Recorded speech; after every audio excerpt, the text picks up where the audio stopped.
All three devolved parliaments have rejected the UK government's key Brexit legislation.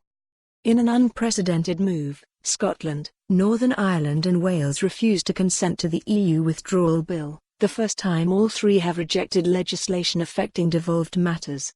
Wales was the last nation to take the decision, with 35 Assembly members, from Labour and Plaid Cymru, opposing the law, while 15 backed it. Read more. Holyrood rejects Brexit deal as constitutional crisis looms.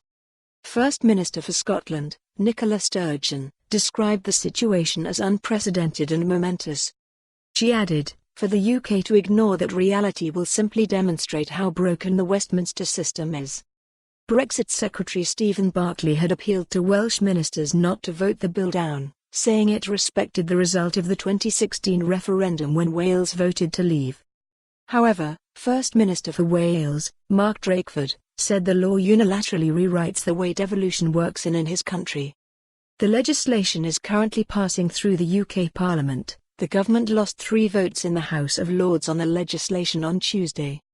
Read more. Stormont Assembly to join Holyrood in rejecting Brexit deal as constitutional crisis looms. Normally the devolved assemblies and parliaments must give their permission before Westminster can legislate on issues that impact them. Consent has not been given by any of the 3 bodies, although the moves are not legally binding and will not stop the UK government pressing ahead. The decision in Wales came as peers in the House of Lords urged the government to ensure the devolved administrations have an input into negotiations on the UK's future relationship with the EU. Ministers were told that guaranteeing their involvement and seeking consensus would strengthen the union.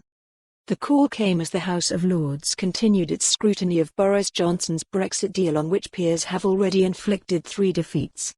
Speaking at report stage of the European Union Withdrawal Agreement Bill, which enables the UK to leave the EU on January 31, former Lord Chief Justice of England and Wales Lord Thomas of Cymru warned that measures were needed, otherwise the union will be imperilled.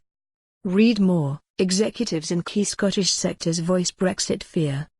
Lord Thomas called for the forum, known as the Joint Ministerial Committee, EU Negotiations, which is made up of ministers from the UK and devolved administrations, to be put on a legal footing. The independent crossbencher said, "The proper approach is to involve the devolved governments fully in the negotiations by consulting them and trying to reach a consensus." He added, "It is simply a way of trying to persuade and ensure that the government acts in such a way that it strengthens the." For more on this story, visit the news article link.